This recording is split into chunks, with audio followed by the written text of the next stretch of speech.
Le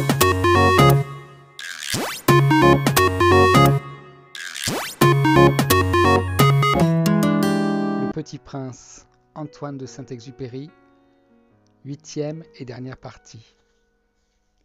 Le Petit Prince traversa le désert et ne rencontra qu'une fleur.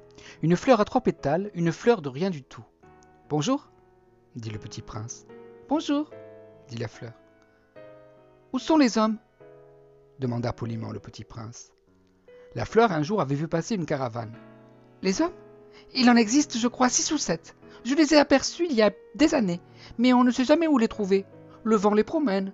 Ils manquent de racines, ça les gêne beaucoup. »« Adieu, » fit le Petit Prince. « Adieu, » dit la fleur.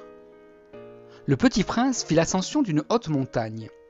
Les seules montagnes qu'il eût jamais connues étaient les 3 volcans qui lui arrivaient aux genoux. Il se servait du volcan éteint comme d'un tabouret. D'une montagne haute comme celle-ci, se dit-il donc, j'apercevrai d'un coup toute la place et tous les hommes. Mais il n'aperçut rien que des aiguilles de roc bien aiguisées. « Bonjour, » dit-il à tout hasard. « Bonjour, bonjour, bonjour, » répondit l'écho. « Qui êtes-vous » dit le Petit Prince. « Qui êtes-vous ? Qui êtes-vous ? Qui êtes-vous » répondit l'écho. « Soyez mes amis, je suis seul, dit-il. « Je suis seul, je suis seul, je suis seul, » répondit l'écho. « Quelle drôle de planète » pensa-t-il alors. « Elle est toute sèche et toute pointue et toute salée. Et les hommes manquent d'imagination. Ils répètent ce qu'on leur dit. Chez moi, j'avais une fleur. Elle parlait toujours la première. » Mais il arriva que le Petit Prince, ayant longtemps marché à travers les sables, les rocs et les neiges, découvrit enfin une route, et les routes vont toutes chez les hommes. « Bonjour, » dit-il. C'était un jardin fleuri de roses. « Bonjour, » dirent les roses. Le Petit Prince les regarda, elles ressemblaient toutes à sa fleur. « Qui êtes-vous » leur demanda-t-il stupéfait. « Nous sommes des roses, » dirent les roses. « Ah » fit le Petit Prince. Et il se sentit très malheureux. Sa fleur lui avait raconté qu'elle était seule de son espèce dans l'univers. Et voici qu'il en était 5000, toutes semblables, dans un seul jardin. Elle serait bien vexée, se dit-il, si elle voyait ça. Elle tousserait énormément et ferait semblant de mourir pour échapper au ridicule. Et je serais bien obligé de faire semblant de la soigner, car sinon, pour m'humilier moi aussi, elle se laisserait vraiment mourir.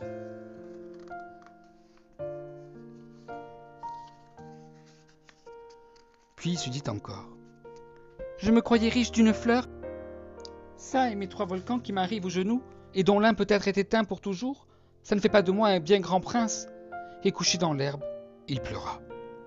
C'est alors qu'apparut le renard. « Bonjour, » dit le renard. « Bonjour, » répondit poliment le Petit Prince, qui se retourna mais ne vit rien.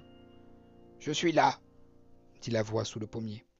« Qui es-tu » dit le Petit Prince. « Tu es bien joli ?»« Je suis un renard, » dit le renard. « Viens jouer avec moi, lui proposa le Petit Prince. « Je suis tellement triste. »« Je ne puis pas jouer avec toi, dit le renard. Je ne suis pas apprivoisé. »« Ah, pardon, » fit le Petit Prince. Mais après réflexion, il ajouta, « Qu'est-ce que signifie apprivoiser ?»« Tu n'es pas d'ici, » dit le renard. « Que cherches-tu ?»« Je cherche les hommes, » dit le Petit Prince. « Qu'est-ce que signifie apprivoiser ?»« Les hommes, » dit le renard. « Ils ont des fusils et ils chassent, c'est bien gênant.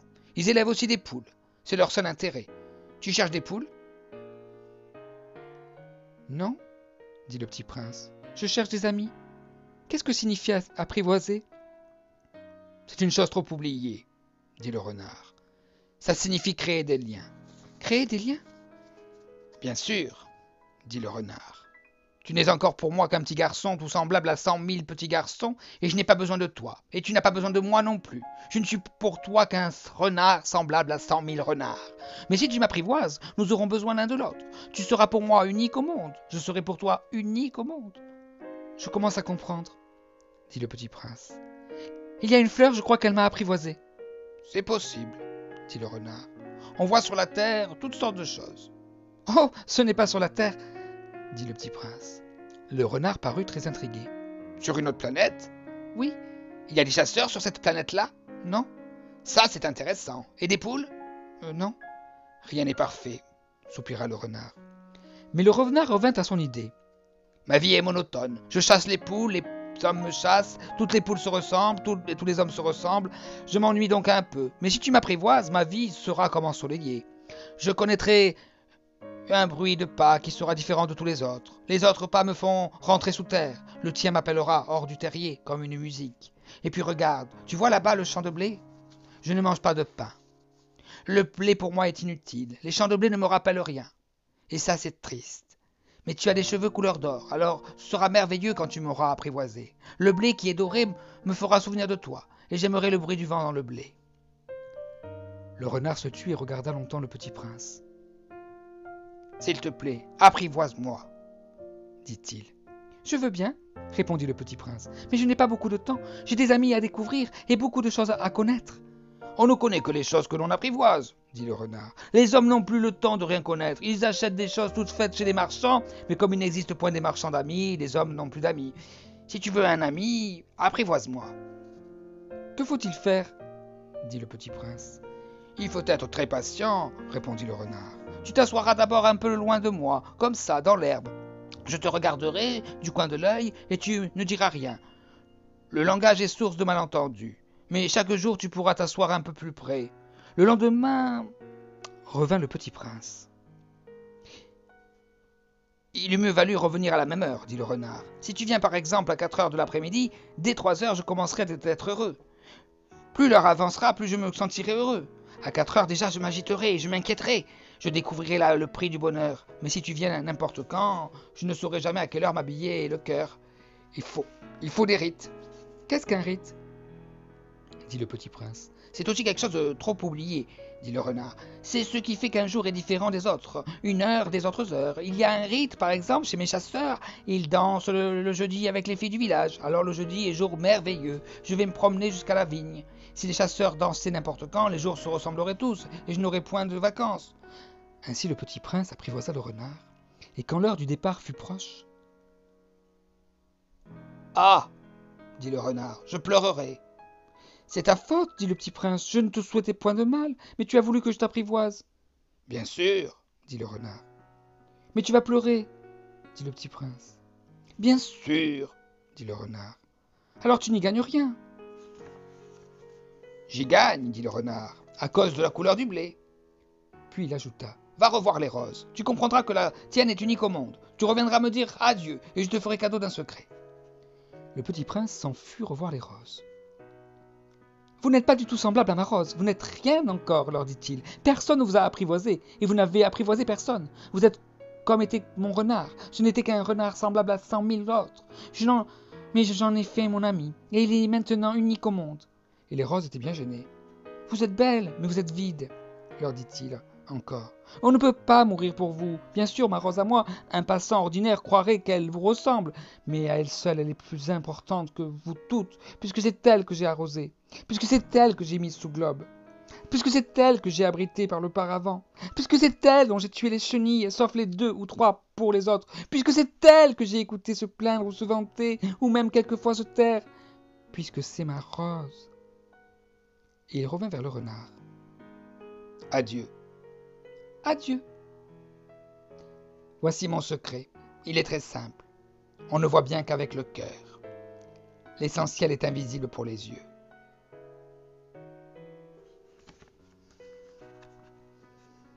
L'essentiel est invisible pour les yeux, répéta le petit prince afin de se souvenir. C'est le temps que tu as perdu pour ta rose qui fait ta rose si importante. C'est le temps que j'ai perdu pour ma rose, fit le petit prince afin de se souvenir. Les hommes ont oublié cette vérité, dit le renard. Mais tu ne dois pas l'oublier. Tu deviens responsable pour toujours de ce que tu as apprivoisé. Tu es responsable de ta rose. Je suis responsable de ma rose, répéta le petit prince afin de se souvenir. Nous étions au 8e jour de ma panne dans le désert et j'avais écouté l'histoire du marchand en buvant la dernière goutte de ma provision d'eau. Ah, dis-je au petit prince, ils sont bien jolis tes souvenirs, mais je n'ai pas encore réparé mon avion. Et je n'ai plus rien à boire et je serais heureux moi aussi si je pouvais marcher tout doucement vers une fontaine.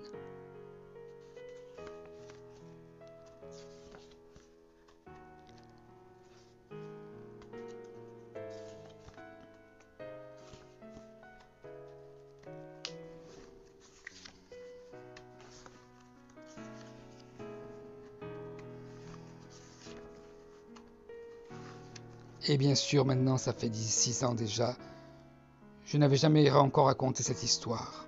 Les camarades qui m'ont revu ont été bien contents de me revoir vivant. J'étais triste, mais je leur disais c'est la fatigue.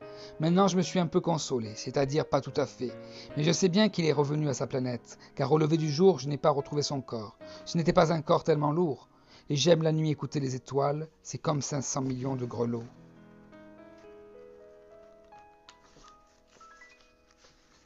Mais voilà qu'il se passe quelque chose d'extraordinaire. La muselière que j'ai dessinée pour le petit prince, j'ai oublié d'y ajouter la courroie de cuir. Il n'aura jamais pu l'attacher au mouton. Alors je me demande que s'est-il passé sur sa planète. Peut-être bien que le mouton a mangé la fleur. Tantôt je me dis sûrement non. Le petit prince enflamme sa fleur toutes les nuits, sous son globe de verre, et il surveille bien son mouton.